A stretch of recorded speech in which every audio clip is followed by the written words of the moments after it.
Hello friends, welcome to my YouTube channel literature quest. आज के video में हम डिस्कस करेंगे टीचिंग एप्टीट्यूड से रिलेटेड कुछ एमसीक्यूज़ को।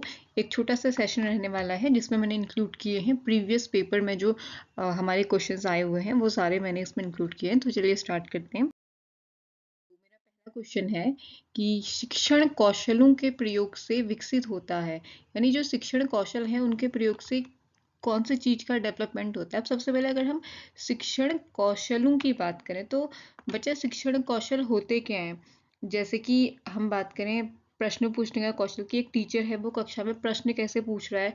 प्रस्तुतिकरण कौशल, वो अपनी जो भी उसकी विषय सामग्री है जो उसने पढ़ाना है वो उसको कैसे प्रस्तुत कर रहा है, कैसे उसको पढ़ा रहा है, इंट्रोडक्शन कैसे दे रहा है। इंट्रोडक्टरी स्किल्स होती हैं। और ब्लैक बोर्ड स्किल है, वो ब्लैक बोर्ड को कैसे यूज़ कर रहा है, कैसे जो टीएलएम है उसका यूज़ कर रहा है, और फीडबैक कैसे दे रहा है, बच्चों से फीडबैक कैसे ले रहा है। ये सारी ही चीज़ें जो एक बच्चे को जब वो टीचिंग करना सीख रहा होता है उस समय पे सिखाई जाती हैं, वो सारी हमारी क्या कहलाती हैं, वो कहलाती है शिक्षण कौशल। और अब ये पूछ रहा है कि उन शिक्षण कौशलों को प्रयोग करने से, उनका यूज करने से किस चीज का डेवलपमेंट होगा उस बच्चे में। किस चीज का होगा, अधिगम का होगा। क्या उसकी लर्निंग हो रही है? लर्निंग तो हो रही है, ठीक है, लेकिन परीक्षा परीक्षा विकसित हो रही है? नहीं। मूल्यांकन हो रहा है? नहीं। शिक्षण विकसित हो रहा है। उससे क्या चीज स्किल हो रही है? उसके शिक्षण के जो कौशल हैं वो विकसित हो रहे हैं, यानी शिक्षण विकसित हो रहा है, क्योंकि वो कौशल ही अगर टीचिंग से रिलेटेड सिखाए जा रहे हैं तो बच्चे को क्या चीज करना आएगा? बच्चे को पढ़ाना आएगा। तो इसका सीधा सीधा सा आंसर हो जाता है यहाँ पे ऑप्शन नंबर डी है हमारा, जो शिक्षण। अगला क्वेश्चन है कि जो वैल्यू शब्द है, इस वैल्यू शब्द की उत्पत्ति हुई है। वैल्यू शब्द यहाँ पे इंग्लिश में अगर हम देखें तो इंग्लिश में है VALUE, ठीक है।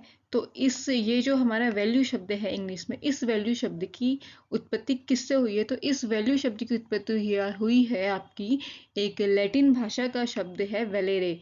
ये जो यहाँ पे पहला ऑप्शन है हमारा वेलेरे, इस लैटिन भाषा के शब्द वेलेरे से आपका वैल्यू शब्द की उत्पत्ति हुई है। और ये क्वेश्चन यहाँ पे क्यों है? क्योंकि ये क्वेश्चन आया हुआ था प्रीवियस ईयर वाले एग्जाम में। वैल्यू एजुकेशन जो टॉपिक है आपका, वहां से ये क्वेश्चन लिया गया है। तो इसका सही आंसर होगा हमारा वेलेरे। क्वेश्चन है, डिजिटल इंडिया प्रोग्राम के अंतर्गत कितने क्षेत्र सम्मिलित हैं? डिजिटल इंडिया में कितने सम्मिलित हैं? 9 हैं, 8 हैं, 7 हैं या 6 हैं? तो इसका जो सही आंसर होगा वो है हमारा यहाँ पे ऑप्शन नंबर ए, 9। यहाँ पे हमारा सही आंसर रहेगा। 9 क्षेत्र जो है हमारे, वो कहाँ पे सम्मिलित हैं? वो डिजिटल इंडिया प्रोग्राम के अंतर्गत इंक्लूडेड हैं। और ये जो डिजिटल इंडिया प्रोग्राम है ये कब लॉन्च हुआ था? ये एक जुलाई 2015 में इसकी शुरुआत होती है। और इसकी शुरुआत किसने की थी? हमारे ऑनरेबल जो प्रधानमंत्री श्री नरेंद्र मोदी हैं, उन्होंने इसकी शुरुआत की थी।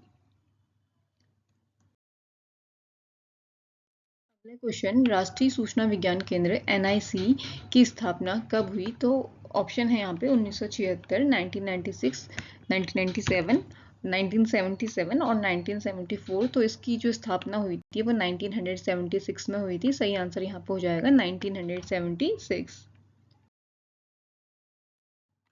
अगला क्वेश्चन है, CAI यानी कंप्यूटर असिस्टेड इंस्ट्रक्शन द्वारा अधिगम किस क्षेत्र में नहीं होता? किस क्षेत्र में नहीं होता भाई? संज्ञानात्मक में होता है? बिल्कुल होता है। कॉग्निटिव अप्रोच होता है।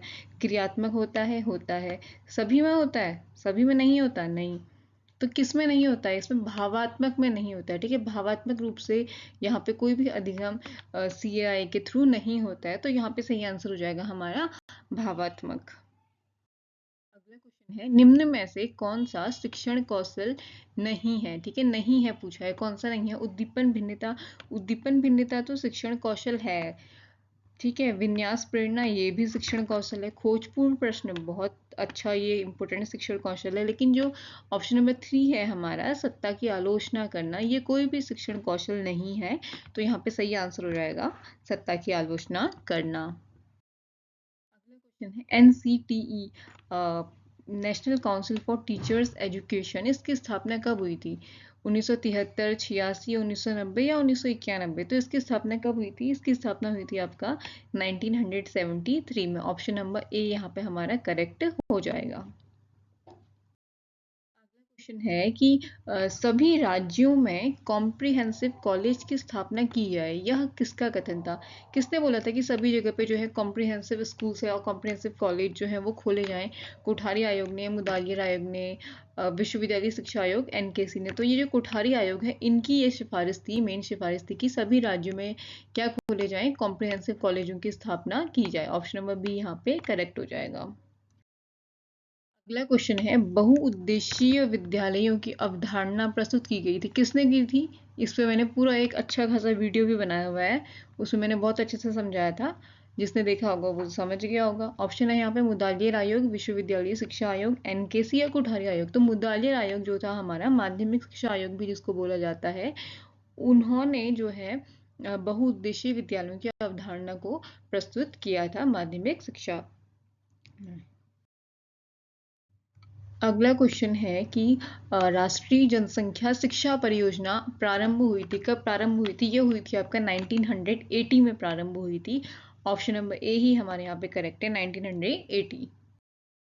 क्वेश्चन है, ग्रामीण क्षेत्रों में उच्च शिक्षा की आवश्यकता को सर्वप्रथम इंगित करने का श्रेय किसे जाता है?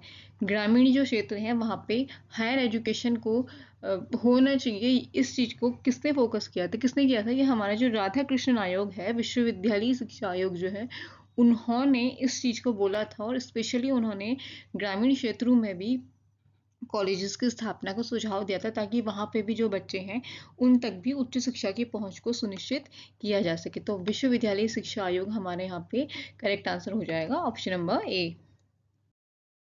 अगला क्वेश्चन है, एनसीटीई का मुख्य कार्य क्षेत्र क्या है? क्या है एनसीटीई का? National council for teacher education जो है विद्यालयी शिक्षा है, स्कूल की एजुकेशन की बात वो करता है, या प्रारंभिक प्राइमरी एजुकेशन प्रारंभिक शिक्षा की बात करता है, माध्यमिक शिक्षा की बात करता है, या शिक्षक शिक्षा की बात करता है?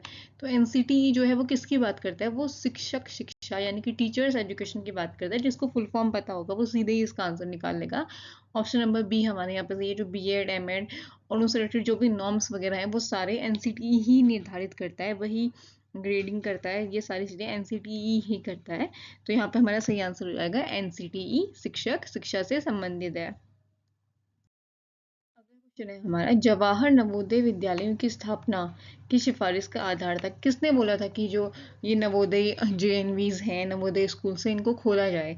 तो ये हमारी बात हो गई थी, जो 1986 की शिक्षा नीति थी वहीं पे इस चीज़ की डिस्कशन हो गया था। वहीं पे ये बात आ गई थी कि कुछ ऐसे विद्यालय होने चाहिए जो नवोदय विद्यालय हैं, जिसमें जो आवासीय विद्यालय होंगे ग्रामीण क्षेत्रों के बच्चों के लिए, मुख्यतः यह विद्यालय जो है वो खोले जाएंगे। तो इसका सही आंसर हो जाएगा राष्ट्रीय शिक्षा नीति 1986। क्वेश्चन है, independence regulatory authority for higher education, इसकी स्थापना की सिफारिश किसने की थी? स्थापना की सिफारिश की थी या फिर स्थापना की सिफारिश किसने की थी? राष्ट्रीय ज्ञान आयोग ने, विश्वविद्यालय शिक्षा आयोग, कोठारी आयोग, या फिर एनसीईआरटी? तो जो हमारा नेशनल नॉलेज कमीशन है, राष्ट्रीय ज्ञान आयोग है, सैम पित्रोदा की अध्यक्षता में जो आयोग बना था, उन्होंने independence regulatory authority for higher education की स्थापना का सुझाव दिया था। तो यहाँ पे सही आंसर हो जाएगा ऑप्शन नंबर ए, राष्ट्रीय ज्ञान आयोग। क्वेश्चन है, निम्न में से किसे भारतीय शिक्षा का मैग्ना कार्टा कहा जाता है? वुड्स नहीं, ये वुड्स होगा, ठीक है, ये वो है वो वुड्स डिस्पैच, मैकाले का प्रपत्र, उपयुक्त दोनों या उपयुक्त में से कोई नहीं? तो इसका सही आंसर हो जाएगा वुड्स डिस्पैच जो है, ऑप्शन नंबर ए हमारा, इसी को भारतीय शिक्षा का मैग्ना कार्टा कहा जाता है। क्वेश्चन है, शिक्षण है, शिक्षण क्या है भाई? एक कला है, एक कौशल, कुशल नहीं ये होगा, कौशल होगा, ठीक है, एक कौशल होगा, एक विज्ञान है, या उपयुक्त में से कोई नहीं? तो शिक्षण क्या है? शिक्षण एक कौशल है, एक स्किल है ना? तो ऑप्शन नंबर बी हमारे यहाँ पे सही होगा। अगला क्वेश्चन है, अध्यापक मुख्य रूप से उत्तरदायी है, किसके प्रति उत्तरदायी है अध्यापक? समाज और छात्रों के प्रति है, प्रधानाचार्य के प्रति है, अभिभावक के प्रति है, सरकार के प्रति है? यहाँ पे देखो क्या लिखा है, मुख्य रूप से उत्तरदायी, ठीक है, मेनली वो किसके प्रति उत्तरदायी है? तो मेनली किसके प्रति होगा? अपने छात्रों के प्रति होगा, साथ ही साथ समाज के प्रति होगा। तो ऑप्शन नंबर ए हमारा जो है यहाँ पे सही हो जाएगा कि समाज और छात्रों के प्रति जो है एक अध्यापक मुख्य रूप से उत्तरदायी है।